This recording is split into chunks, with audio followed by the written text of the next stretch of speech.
Mic check, anything? Good on sound? All right. Here he comes.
I'm Mark Henry. Is everybody ready?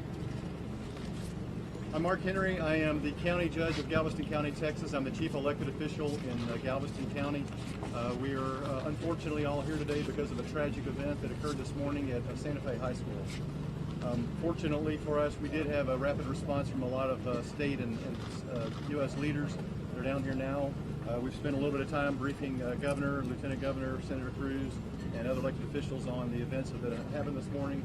At this time, I will pass it off to Governor Abbott. Well, Judge, first I want to thank you for your tireless efforts over the past few hours to help your county respond to this. We appreciate you and your entire team stepping up and showing the way to respond to what has to be probably the worst disaster ever to strike this community. Also want to express my gratitude to the other officials who are gathering with us here today. This is just the beginning of what will be a very robust response by both local, state, and federal officials. We come together today as we deal with one of the most heinous attacks that we've ever seen in the history of Texas schools. It's impossible to describe the magnitude of the evil of someone who would attack innocent children in a school, a place of learning where parents should be able to send their children without fear for their child's safety. It's with a very heavy heart that I can confirm that as of this time, there have been 10 lives that have been lost and another 10 that have been wounded. We grieve for the victims who lost their lives at Santa Fe High School, and we pray for the families who are suffering and will continue to suffer in the days to come. Nothing can prepare a parent for the loss of a child. This will be a long and painful time for these parents as they work their way through what has to be the greatest challenge they've ever dealt with. We mourn with them. We mourn as fellow Texans.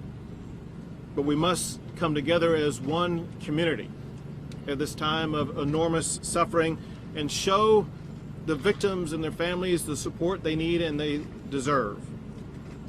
We appreciate all the first responders who've already stepped up to help respond to this challenge. And we look to God.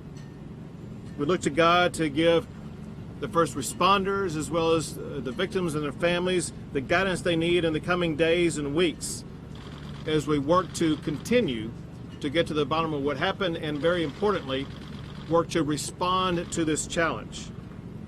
I ask the rest of the country to join Texas in mourning the loss of these individuals, these students, and to offer your prayers and support of these families.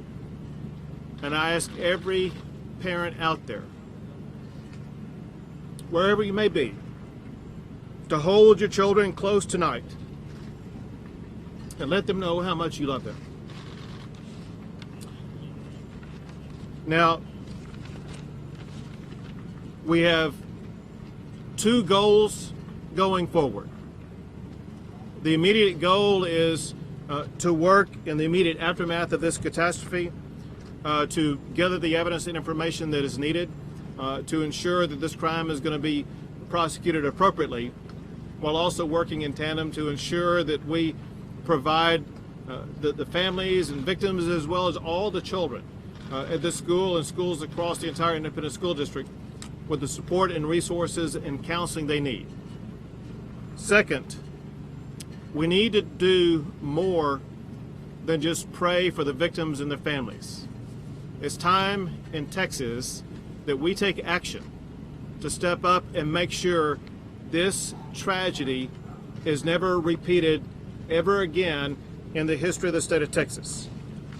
So, beginning immediately, I'm going to be working with members of the Texas legislature, but also members of our communities across the entire state of Texas to begin with roundtable discussions beginning next week, where we will assemble all stakeholders to begin to work immediately on swift solutions to prevent tragedies like this from ever happening again. We want to hear from parents. We want to hear from students. We want to hear from educators. We want to hear from concerned citizens. We want to hear from those who hold the Second Amendment right in high esteem. We want to hear from everybody who has an interest in what has happened today, so we can work together on putting together laws that will protect Second Amendment rights, but at the same time ensure that our communities and especially our schools are safer places. These include things like speeding background checks. They also include strategies to keep guns out of the hands of those who pose an immediate danger to others. They include providing more resources to our schools to make sure that they have the safety personnel who can help protect their schools. It also means providing resources to address the mental health issues behind gun violence with a focus to reduce gun violence.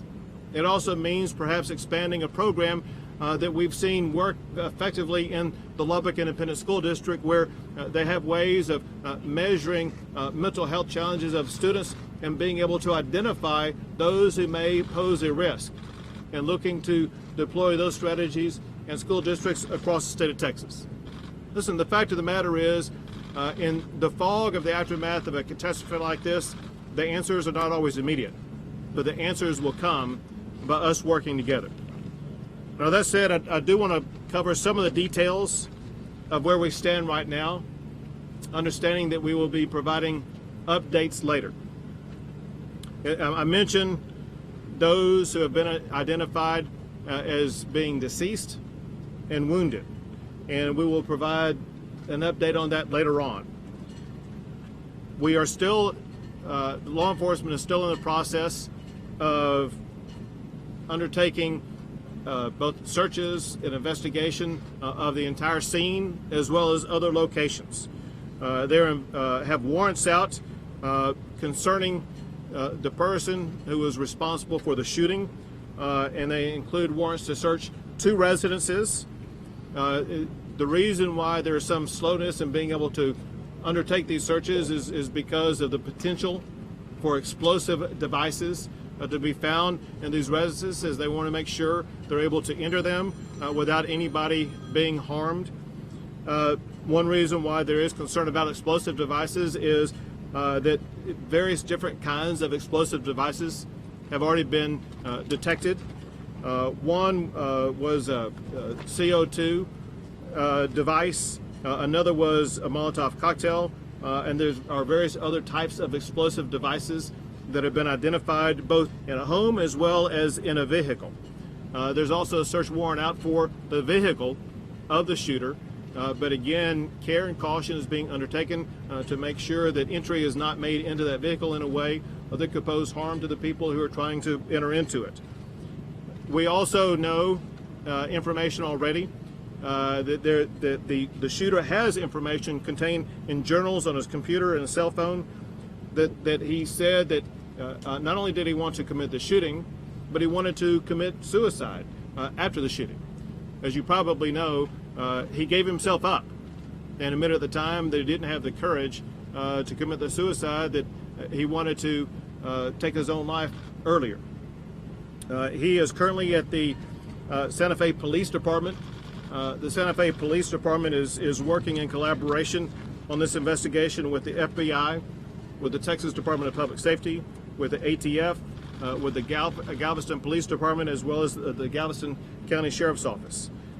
This is something that will be handled collaboratively by both federal and state prosecutors.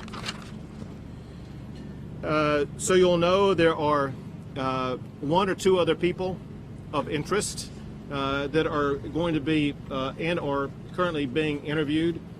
One is a person who was at the scene, and we cannot definitively say whether or not this is a person who may have had some level of involvement in the crime. There was just some suspicious reactions on the part of this person that we want to make sure that this person is adequately investigated. And then separate from that, there is another person where we have certain information that we want to make sure this other person is going to be fully interviewed to see if there's information to be gleaned from this other person who at this time will not be identified. As you probably have heard, the weapons used in this attack, there are two weapons. One was a shotgun, and the other is a .38 revolver. Neither of these weapons were owned or legally possessed by the shooter. It's my information that both of these weapons were obtained by the shooter from his father. It's my information at this time that the father legally owned these weapons. I have no information at this time whether or not the father was aware that his son had taken these weapons from the father. I do want to thank all of the multitude of law enforcement agencies that have been involved in this process. They include the Santa Fe Police Department, Galveston Sheriff's Office, Texas Department of Public Safety, League City Police Department, as I mentioned earlier, both the FBI as well as the ATF, the Galveston Police Department, Harris County Sheriff's Office, Texas City Police Department, Pearland Police Department, and Houston Metro Police Department. And two things we're working on as we speak. One is to make sure that parents are going to be notified as swiftly as possible.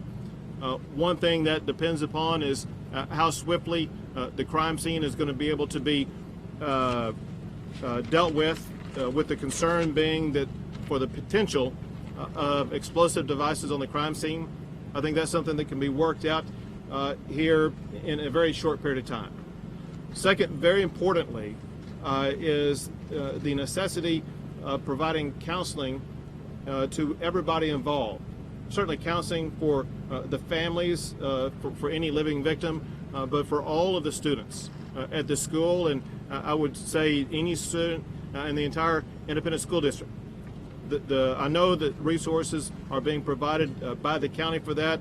They are also being provided by the state, and we will have whatever amount of counselors the school district needs. I've had the opportunity to visit with the superintendent of the school district, who's been quite helpful both in the investigation but also in the response, and I thank her for her leadership in this effort. Also, as you've heard, I have received phone calls from the President, the Vice President, the Secretary of Homeland Security, as well as the Secretary of Education. All have pledged whatever support Texas needs in order to be able to adequately respond to this. Now, one of the people helping us respond to it is one of the senators from the state of Texas to the federal government, and that is Ted Cruz, who at this time will take the mic.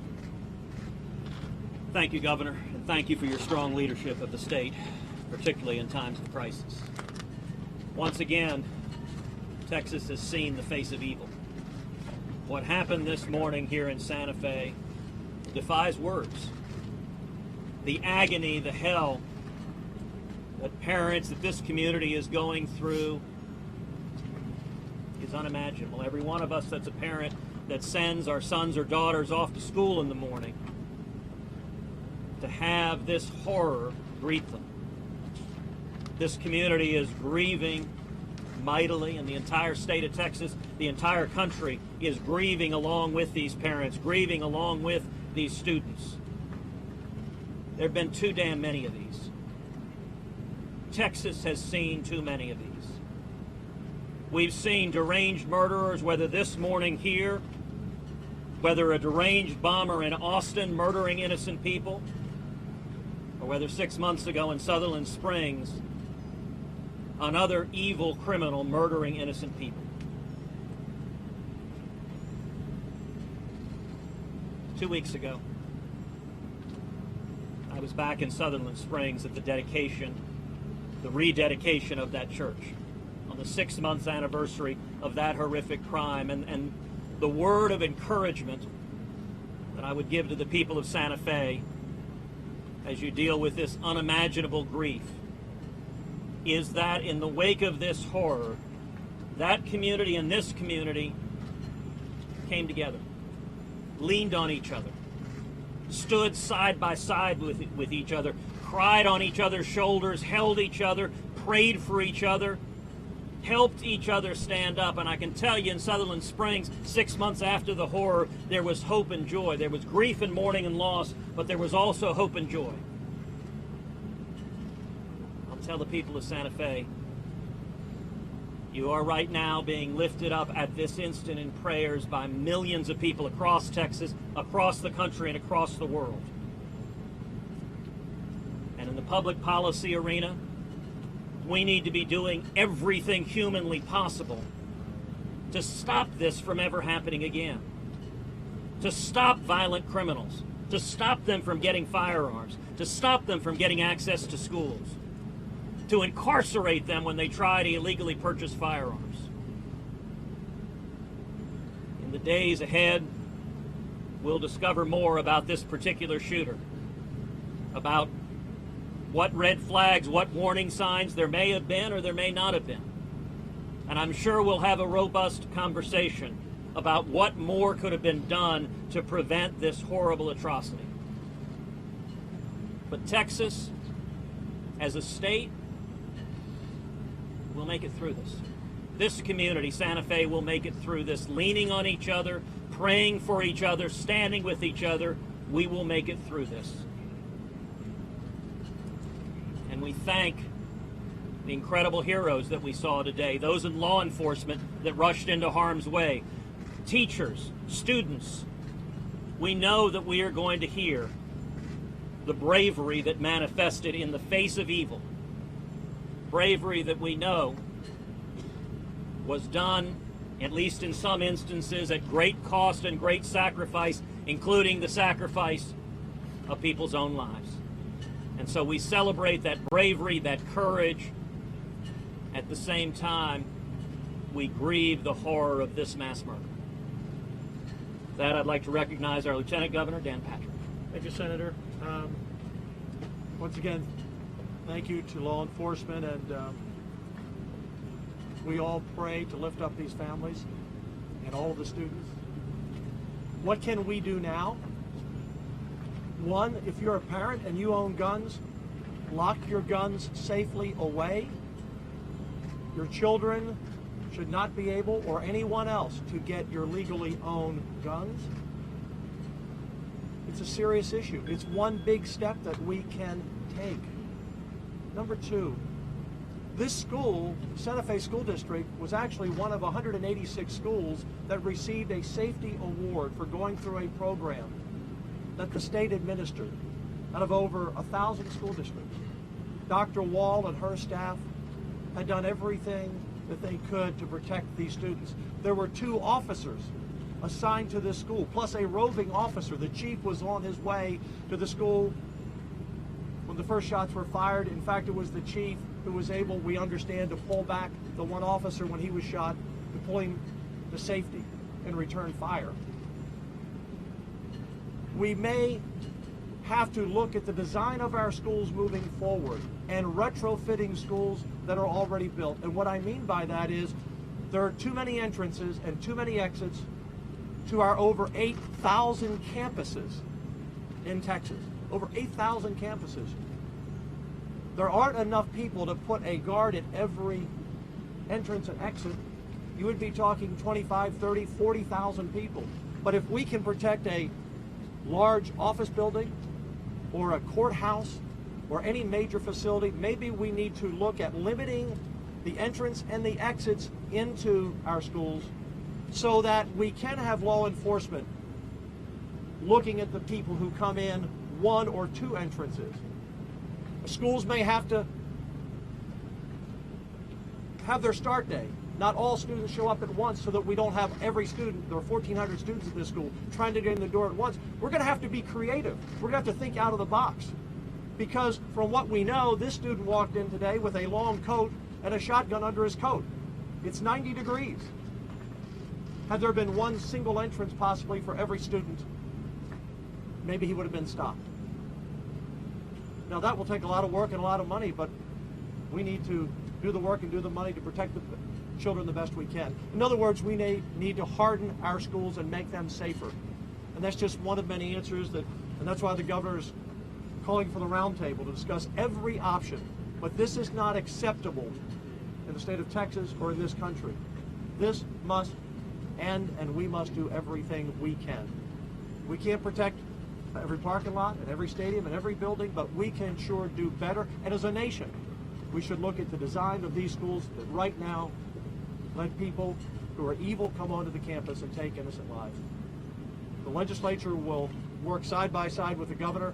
We will act, working with the federal government, we will act to do everything we can that this never, ever happens again in Texas.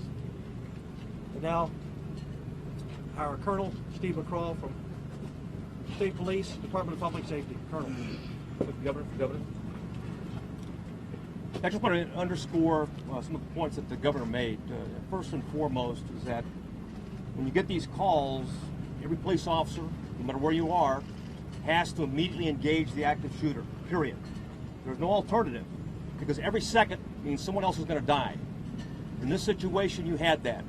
And the brave officers, independent school district here in Santa Fe, stepped up to the plate, engaged. One's in critical condition right now. The other one, the chief, got there on scene, was able to rescue his officer, and a Texas State trooper also engaged the subject.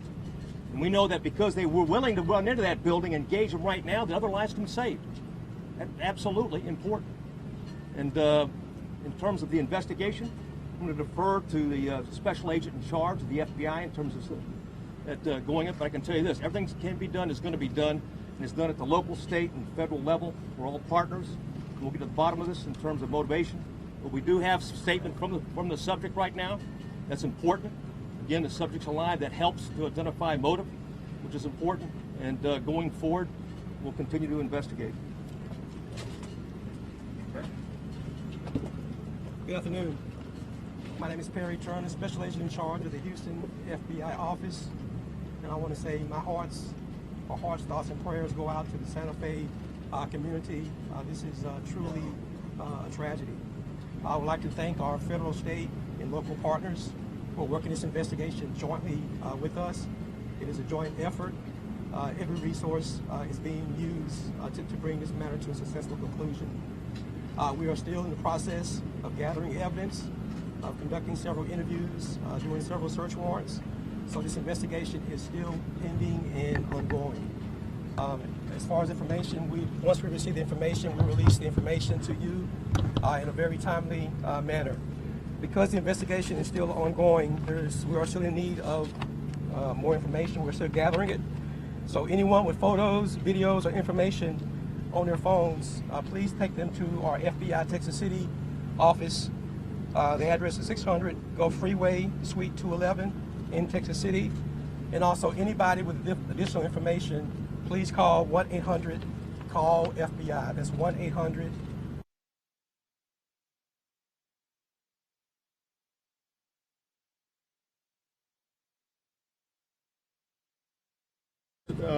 Law enforcement who step forward to respond to and confront the shooter.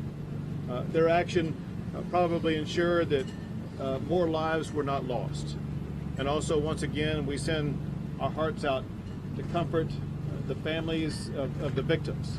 And we want to ensure those families, as well as every person across the entire state of Texas, that we as leaders of this state view what happened today as unacceptable, and we're going to be striving to find strategies that will prevent actions like this from ever happening again.